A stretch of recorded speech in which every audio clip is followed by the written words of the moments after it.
په نړیوالو شل ورځو سیالیو کې تېره شپه نیوزیلند سریلانکا سویلي افریقا هندوستان او ویسټ انډیز انګلستان ته ماتې ورکړه. د سریلانکا او نیوزیلند ترمنځ لوبه کې نیوزیلند لومړی توپ وهنه وکړه او په ټاکلو شل اورونو کې سریلانکا ته د 109 منډو هدف ورکړ، خو سریلانکا دغه هدف پوره نشو کړی او د ټولو اورونو په لوبولو سره 103 منډې جوړې کړې او سیالي یې وبایلله.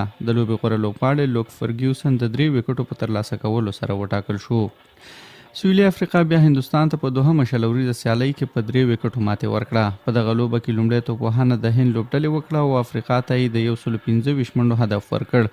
افریقا دغه هدف د 7 وکټو په لاسه ورکولو سره پوره کړ او د 3 سیالیو د لوبلړۍ دوهمه لوبه یې په خپل نوم کړه. د لوبې غوره لوبغاړی ټریسټن سټوبس د 40 منډو په کولو سره وټاکل شو.